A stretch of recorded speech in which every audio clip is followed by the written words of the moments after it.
तुम्हारी वजह से भरी दोपहरी में हम दोपहर की नींद छोड़कर आते हैं और तुम चुपचाप बैठी हो। तो क्या करूं मोदी जी, नाचूं क्या मैं? अगर तुम भरी दोपहरी में यहाँ पर आकर बैठती हो पेड़ के नीचे तो इसमें मेरी क्या गलती है? बताओ, मेरे लिए बैठते हो क्या? और लालू जी किसके लिए बैठती है? हम तुम्हारे लिए तो आके बैठती हैं। तुम्हारे साथ यहाँ बैठ के चार बातें हो जाती है और इस पेड़ की ठंडी हवा मिल जाती है। अब इतनी भयंकर गर्मी पड़ रही है, घर पर नींद तो आ नहीं पाती दोपहर में, और आप तो यूं ही अनजान बन रहे हो। अरे आपकी कहानी के लिए भी तो हम यहाँ पर आते, कहानी सुनाओ। अरे लालू जी, इतनी देर से बैठे बैठे हुक्का गुड़गुड़ा रहे हो, कम से कम एक कहानी सुनाई दो। मोदी जी सही तो कह रहे हैं, सबको कहानी का ही लालच। चलो सुनाता हूँ एक कहानी, ध्यान से सुनना।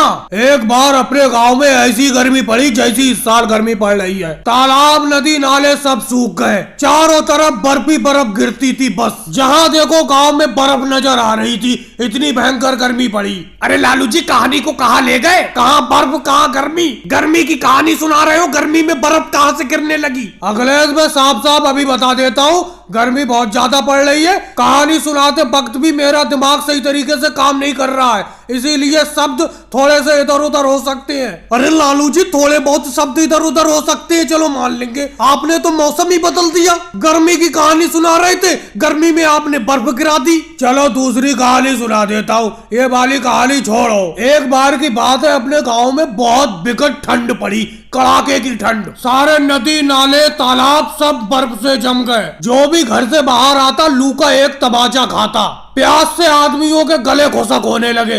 अरे लालू जी, फिर से कहानी को आप दूसरी दिशा में ले गए। कहा गांव में सर्दी बर्फ पड़ी थी और इस बर्फ में लोगों को लू के तमाचे कैसे लगने लगे, प्यास से गले खुशक कैसे होने लगे? अरे आप गर्मी में ले गए कहानी को। तो क्या हुआ?